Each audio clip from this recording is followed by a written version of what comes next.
दोस्तों नमस्कार। हालात यहां तक आ जाएंगे कि अमेरिका अपने ही नागरिकों को सुरक्षा नहीं दे पाएगा। क्या हालात यहां तक आ चुके हैं कि पहली बार मिडिल ईस्ट के तमाम देश अमेरिका पर दबाव बनाने के लिए कच्चे तेल और प्राकृतिक गैस के प्रोडक्शन और दुनिया भर में उसको निर्यात करना रोक चुके हैं? क्या हालात वाकई ऐसे आ चुके हैं जहां पर दुनिया के वह देश अब शांति चाहते हैं और अमेरिका युद्ध लड़ रहा है, यानी रूस, जो कि खुद यूक्रेन से युद्ध लड़ रहा है और कल तक अमेरिका कह रहा था कि रूस को युद्ध नहीं अब शांति की दिशा में कदम बढ़ाने चाहिए। लेकिन पहली बार रूस के राष्ट्रपति पुतिन ईरान पर हुए हमले को रुकवाने के लिए प्रयास करने में लग गए हैं। इन सब के बीच तुर्की भी खुले तौर पर अब यह कहने से चूक नहीं रहा है कि दरअसल यह युद्ध भयानक है और आने वाले वक्त में इसका जो असर पड़ेगा, और आने वाले वक्त से मतलब है अमेरिकी राष्ट्रपति जो कह रहे हैं यह 4 से 5 हफ्ते तक चलेगा। अगर उतना भी चल गया तो स्थितियां कितनी नाजुक हो जाएगी इसकी कल्पना कोई नहीं कर सकता है। तो एर्दोगन ने सब कुछ झोंक दिया है कि किसी भी हालत में युद्ध थम जाए। तो क्या वाकई ट्रंप ने जो बिसात बिछाई उसी बिसात में वह खुद फंस चुके हैं? और यह सवाल अब अमेरिका के भीतर भी बड़ा हो चला है। यानी मिडिल ईस्ट को लगने लगा है कि ट्रंप को रोके तो कौन रोके। साथ खड़े नाटो कंट्रीज जिसमें तुर्की भी एक है और अमेरिका का विरोधी या विपक्ष में खड़ा रूस भी अलग थलग है, लेकिन वह भी उन देशों के साथ खड़ा हो गया है जो चाहते हैं कि दरअसल युद्ध थम जाए। इन सब के बीच जिस अर्थव्यवस्था की बिसात ट्रंप अमेरिका को ग्रेट बनाने के लिए लगा रहे थे, क्या उसी चक्रव्यूह में वह इस युद्ध के जरिए फंस चुके हैं? और हालात इतने बदतर हो गए कि इजराइल में जो अमेरिकी नागरिक हैं उनको भी सुरक्षा दे पाने की स्थिति में ना इजराइल है ना अमेरिका है। इजराइल कह रहा है कि अमेरिका अपने नागरिकों की सुरक्षा की बंदोबस्त खुद कर ले। यानी दुनिया के अलग अलग देशों में जो भी अमेरिकी नागरिक है उसमें इजराइल को तो सबसे ज्यादा अमेरिकियों के लिए सुरक्षात्मक माना गया। लेकिन इस वक्त सवाल उसके आगे का है। पहली बार अमेरिका के भीतर युद्ध को लेकर भी सिर्फ पॉलिटिकल पार्टीज नहीं बल्कि समाज भी बंटने लगा है। यानी वो अमेरिका, उसने जब जब युद्ध लड़ा उस वक्त पूरा देश एक साथ था। और दूसरी तरफ खामनई की मौत के बाद जिस ईरान को बंटते हुए अमेरिका और इजराइल देखना चाहते थे या देख रहे थे, वहां पर राष्ट्रीय एकता आकर खड़ी हो गई। तो क्या ट्रंप फेल हो चुके हैं और उनके सामने मुश्किल हालात हैं? पहली बार डेमोक्रेट निकलकर सामने आए और उसमें डेमोक्रेट्स की तरफ से जो नेता सामने निकलकर आए उन्होंने खुले तौर पर कहा, उनका नाम सीनेटर डेमोक्रेट के जो हैं चक शुमर है, उन्होंने कहा कि यह ट्रंप का युद्ध है। उन्होंने कहा कि कोई स्ट्रेटजी ट्रंप के पास नहीं है। एंड गेम यानी युद्ध खत्म कैसे होगा इसको लेकर कोई नीति है ही नहीं। Look, this is Trump's war. This is a war of choice. He has no strategy. He has no end game. तो क्या वाकई ये अमेरिका का युद्ध नहीं रहा? और जो अमेरिका वेनेजुला में जो हुआ उसको लेकर भी ट्रंप के पीछे खड़ा था, वह ईरान युद्ध को लेकर ट्रंप को अलग थलग कर चुका है। और यह सवाल अब वाकई बड़ा है कि कल तक जो राष्ट्रपति पुतिन को समझा रहे थे कि युद्ध नहीं शांति की दिशा में चलो, वही पुतिन अब सऊदी अरब के क्राउन प्रिंस मोहम्मद बिन सलमान से टेलीफोन पर बातचीत करते हैं। वही पुतिन कतर के अमीर शेख तमीम बिन हमद अल थानी से फोन पर बातचीत करते हैं। और उसके बाद मिडिल ईस्ट के तमाम देश ये आग्रह करते हैं कि कम से कम पुतिन अब तेहरान को समझाएं, अन्यथा गंभीर परिणाम होंगे और खाड़ी देशों की चिंता जिस लिहाज से बढ़ रही है उसमें सब कुछ तबाह हो जाएगा। तो पुतिन तैयार हो गए कि अब वह ईरान से बातचीत करेंगे, यानी तेहरान में टेलीफोन लगाकर वहां के निर्णय लेने वाले लोगों से बातचीत करेंगे। वो राष्ट्रपति भी हो सकते हैं, कोई भी हो सकता है, लेकिन इन सब के बीच ईरान के राष्ट्रपति ये कहने से चूकते नहीं हैं कि दरअसल हमारी ताकत तो राष्ट्रीय एकता है। और जब पुतिन हरकत में है, मिडिल ईस्ट संकट से जूझ रहा है, उस वक्त ईरान के राष्ट्रपति मसूद पेजेशिकियन ये कहते हैं, बाकायदा सोशल मीडिया में लिखते हैं, हम गवर्नरों से सीधे संपर्क में हैं। स्थिति असाधारण है, लेकिन देश रुका नहीं है। देश भर में गतिविधियां जारी हैं, प्रांतों को आवश्यक अधिकार सौंपे गए हैं, निर्णय तेजी और स्थानीय परिस्थितियों के अनुरूप लिए जा रहे हैं। राष्ट्रीय एकता हमारी सबसे बड़ी ताकत है। जैसे ही ईरान के राष्ट्रपति ये लिखते हैं, चंद मिनटों के बाद दूसरी तरफ ट्रंप भी ट्रुथ पर लिखते हैं कि ईरान की एयर डिफेंस, एयरफोर्स, नेवी और लीडरशिप खत्म हो गई है। वे बात करना चाहते हैं और मैंने कहा बहुत देर हो गई। ये वो कहते हैं तो उसके बाद ईरान के विदेश मंत्री खुले तौर पर यह कहने से चूकते नहीं है कि हम अपनी लड़ाई लड़ रहे हैं। अटैक हमारे ऊपर हुआ है, हमने किसी पर हमला नहीं किया है और बातचीत अब तो इसकी जरूरत ही नहीं है। जो होगा अब इस हमले का जवाब देते हुए होगा, क्योंकि हमला हमने नहीं किया, जिन्होंने हमला किया अब वो समझे। और इस परिस्थिति में मिडिल ईस्ट कंट्रीज खुले तौर पर यह कहने से चूक नहीं रही है कि दरअसल कहीं अमेरिका ने वहां पर अपने अड्डों को बनाकर मिडिल ईस्ट के देशों की इकोनॉमी, उनकी साख और उनकी चकाचौंध को ही खत्म करने की दिशा में जो कदम ईरान ने बढ़ाया, उसमें सहयोग उन्हें अमेरिका का नहीं मिला क्या? यहां पर सवाल है कि अमेरिका और उसके बाहर की परिस्थितियों में हर कोई याद कर रहा है जिस वक्त 6 जनवरी को अमेरिकी राष्ट्रपति के संबोधन में खुले तौर पर उन्होंने कहा था कि जो मिड टर्म इलेक्शन होने वाला है, अगर वो उसमें हार गए तो उनके खिलाफ डेमोक्रेट्स इंपीचमेंट लेकर आ जाएंगे और तब मुश्किल होगी। तो क्या यह बात अब चुनाव से होते हुए अमेरिकी राष्ट्रपति की कुर्सी तक पहुंच रही है? हमें लगता है 6 जनवरी को जिस बात का जिक्र अमेरिकी राष्ट्रपति कर रहे थे, आज पहले उसे जरूर सुनना चाहिए। You got to win the midterms, because if we don't win the midterms, it's just going to be, I mean, they'll find a reason to impeach me. I'll get impeached. We don't impeach them. You know why? Because they're meaner than we are. We should have impeached Joe Biden for 100 different things. They are mean and smart. दरअसल 6 जनवरी को इस बात का जिक्र किया गया था कि अगर मिड टर्म में उनकी हार होती है तो उनकी सत्ता जा भी सकती है और उनके खिलाफ इंपीचमेंट ला सकता है डेमोक्रेट्स। लेकिन अगला सवाल मौजूदा वक्त की उस हकीकत का है जिसमें मिडिल ईस्ट की कंट्रीज हो या फिर उससे हटकर तुर्की के राष्ट्रपति एर्दोगान ये कहने से चूक नहीं रहे कि उन्होंने अपना सब कुछ झोंक दिया है, किसी भी हालत में यह युद्ध थमना चाहिए। एर्दोगान जानते हैं कि उनकी इकोनॉमी का बड़ा हिस्सा भी मिडिल ईस्ट से जुड़ा हुआ है और मिडिल ईस्ट के भीतर से जो भी कच्चा तेल या गैस जो दुनिया भर में जाता है, अगर वो एक क्षण के लिए रुक जाए, थम जाए, तो हालात कठिन हो जाएंगे। और इन सब के बीच जब समुद्री रास्ते को ईरान ने रोक लिया है, 90 से 94% तक जो पानी के जहाजों में टैंकर भर के तेल जाता था या फिर जो आवाजाही दुनिया भर में एक्सपोर्ट इंपोर्ट को लेकर होती थी, अब वो थम चुकी है। तो ऐसे में 3 सवाल एक झटके में अमेरिका को अब परेशान कर रहे हैं। सत्ता बदली नहीं ईरान के भीतर, तो फिर आर्थिक तौर पर समुद्री रास्ते में उनकी नहीं चलेगी। अगर हालात इसी तरीके से हावी हो गए तो पूरे मिडिल ईस्ट कंट्रीज अमेरिका की इकोनॉमी के साथ खड़े होंगे नहीं। और इस परिस्थिति में वो तमाम देश जो अभी तक अमेरिकी टैरिफ के साथ खड़े थे, इस परिस्थिति में तो संकट भयानक हो चुका है।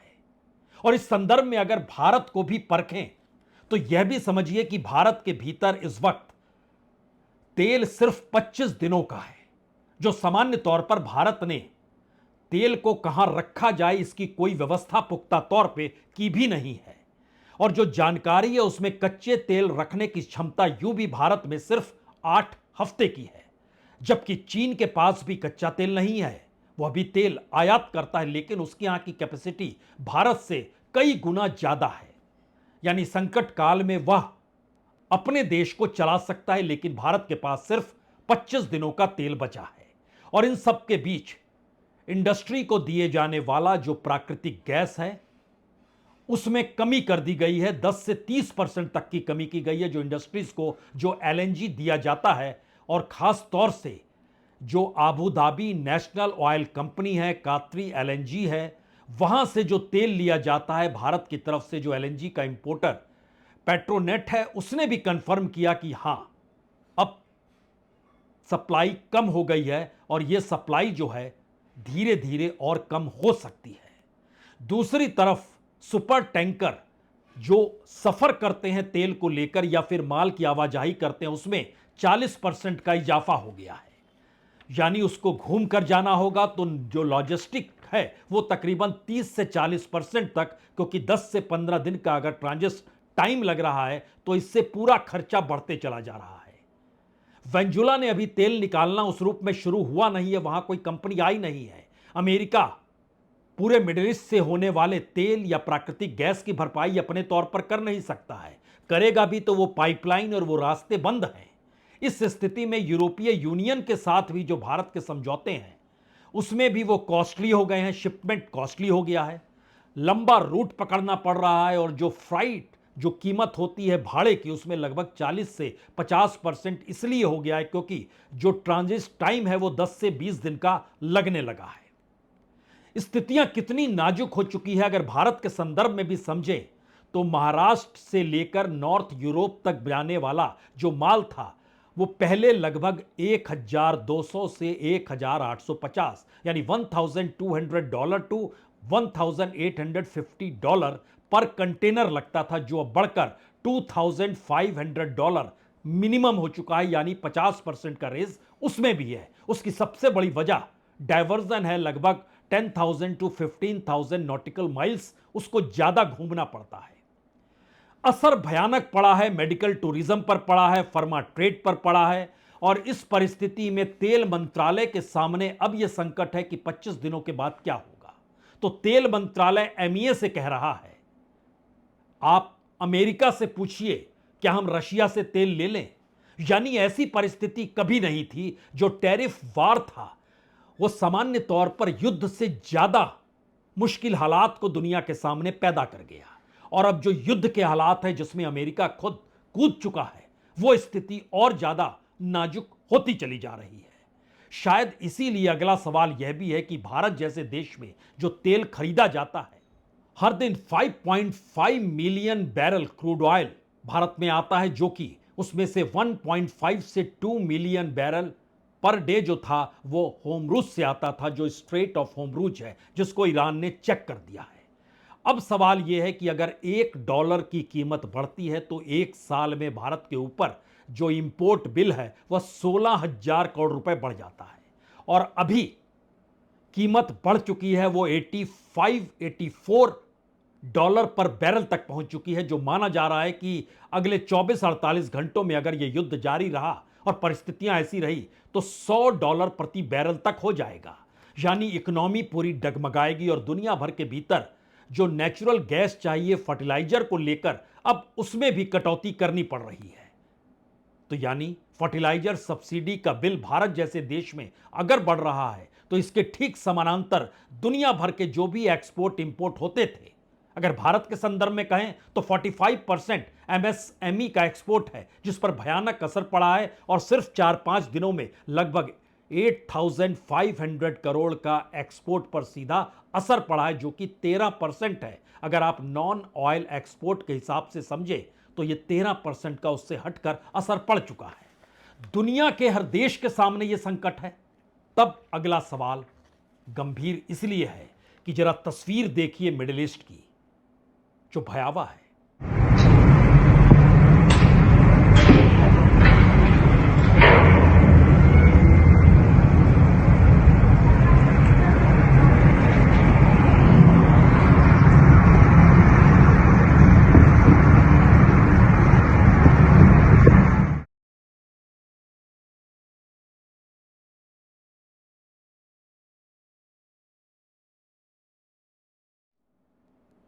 यानी दुनिया में सबसे सुरक्षित स्थान, दुनिया का कैपिटल बनने की दिशा में बढ़ता हुआ दुबई हो, या मिडिल ईस्ट की अपनी पहचान जो उसकी अपनी इकोनॉमी के आश्रय वहां पर जिस चकाचौंध को पैदा कर रही थी, इस युद्ध ने उसे ही धराशायी कर दिया। और चूंकि अमेरिका अभी भी कोई निर्णय ले नहीं पा रहा है और इजराइल लगातार युद्ध की दिशा की ही बात कर रहा है, तो मिडिल ईस्ट की कंट्री अब अमेरिका पर दबाव बनाने के लिए वह पुतिन से बातचीत करने को तैयार हैं, एर्दोगन से बातचीत करने को तैयार हैं। भारत के प्रधानमंत्री मोदी ने भी बातचीत उनसे की और सभी ने जोर दिया कि अब युद्ध रुकना चाहिए, बातचीत या डिप्लोमेसी के आश्रय चलना चाहिए। बात जब उससे भी नहीं बन रही है तो मिडिल ईस्ट की कंट्रीज अब एक एक करके अपने दूतावास को जो तेहरान में है, पहले राउंड में उसे बंद करने की दिशा में बढ़ चुकी है। और जो संकेत है, जो भी युद्धरत देश हैं वहां पर वो एम्बेसी बंद करेंगी। यूएई ने तेहरान में अपनी एम्बेसी बंद करने का ऐलान कर दिया। The UAE has taken clear steps closing our embassy in Tehran and having the ambassador, in addition to his team, come back to the UAE, in addition to calling the Iranian ambassador to the UAE, telling them that those attacks are not acceptable, those cowardly attacks will not be accepted, and the UAE will not accept violating its security and its sovereignty. महत्वपूर्ण तो यह भी है कि middle east की countries से जब प्रधानमंत्री मोदी बातचीत कर रहे थे तब यह भी सवाल आया कि कितने भारतीय खाड़ी देशों में मौजूद हैं बतौर वर्कर, और उनकी तादाद तकरीबन 1 करोड़ तक की है। 3 भारतीयों की जान भी गई है। इन परिस्थितियों में हर की रोजी रोटी भी बंद हो चुकी है। कितने भारतीय इजराइल में भी मौजूद हैं। वहां की खबर जब अमेरिकी नागरिकों को लेकर सुरक्षा दे पाने तक की नहीं है और इजराइल हाथ खड़े कर रहा है, तो बाकी देशों के नागरिकों की स्थिति क्या होगी। इसीलिए पहली बार एमईए ने, यानी विदेश मंत्रालय भारत के, उसने एक प्रेस रिलीज जारी की, एक स्टेटमेंट जारी किया जिसमें साफ तौर पर लिखा यह सबसे मुश्किल वक्त है। 1 करोड़ भारतीय नागरिक जो हैं वो खाड़ी देशों में मौजूद हैं, और ट्रेड और एनर्जी सप्लाई चेन अगर रुक जाती है और उसमें कुछ भी रुकावट आती है तो भारत की इकोनॉमी पर गंभीर असर पड़ेगा। और भारत ने इन सब के बीच, जो अमेरिका कल तक कह रहा था कि आप रशिया से तेल नहीं लेंगे, भारत और रशिया के बीच नए तरीके से दोबारा से पाइपलाइन बिछ रही है कि तेल वापस लिया जा सके।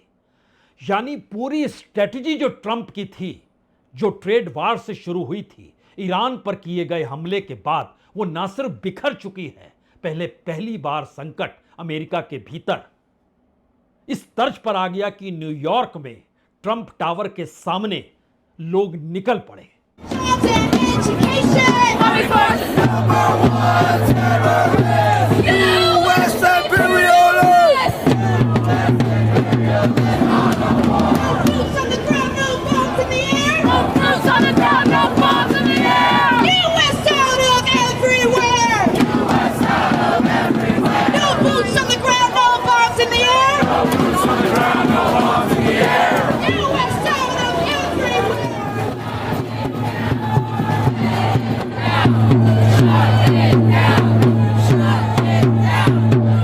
सवाल सिर्फ 3 हैं। पहला सवाल तो यही है, क्या वाकई 6 दिन तक भी अगर यह युद्ध और चल गया तो पूरी दुनिया की इकोनॉमी डगमगा जाएगी, और जिस इकोनॉमी के आश्रय अमेरिका को ग्रेट बनाने का सपना अमेरिकियों को ट्रंप ने दिया है, उन ट्रंप की कुर्सी खिसकने लगेगी। यानी विरोध शुरू हो जाएगा जिसका असर मिड टर्म पर पड़ेगा, और जिसको लेकर जनवरी के महीने में अमेरिकी राष्ट्रपति चिंतित थे, उनके खिलाफ इंपीचमेंट भी लाया जा सकता है। यानी परिस्थिति नाजुक है। दूसरा सवाल, वह देश जो अमेरिका के साथ खड़े थे, उन देशों के लिए मुश्किल है कि ट्रेड वार के वक्त, यानी डील के वक्त, यानी जो भी टैरिफ की डील हो रही थी उसमें वो अमेरिका का पक्ष या उसके साथ तो खड़े हो गए, लेकिन इस संकट काल में जब अमेरिका उनके साथ नहीं खड़ा है तो अब इस युद्ध के बाद वो पूरी टैरिफ नीति या ट्रेड डील हर देश के साथ जो हुई वह अब डगमगाएगी नहीं, बल्कि नई दिशा में नए समझौते हर कोई करना चाहेगा। और तीसरा सवाल, पहली बार मिडिल ईस्ट के भीतर का संकट इतना व्यापक है कि अभी तक उसने जो भी आश्रय अमेरिका के साथ आर्थिक संबंधों को लेकर दिया वह टूटने की दिशा में कहीं बढ़ तो नहीं जाएगा। और इन 3 सवालों से जुड़ा हुआ आखिरी सवाल, क्या यह इजराइल की बिसात थी जिसमें वह बुश को ला नहीं पाए, लेकिन ट्रंप उसमें फंस गए तो अमेरिका फंस गया, और अमेरिका फंसा तो दुनिया फंस गई। कौन है नायक, कौन है खलनायक, इसका फैसला चंद दिनों के भीतर होना ही है अगर यह युद्ध चलता रह गया तो। बहुत बहुत शुक्रिया, बहुत बहुत शुक्रिया।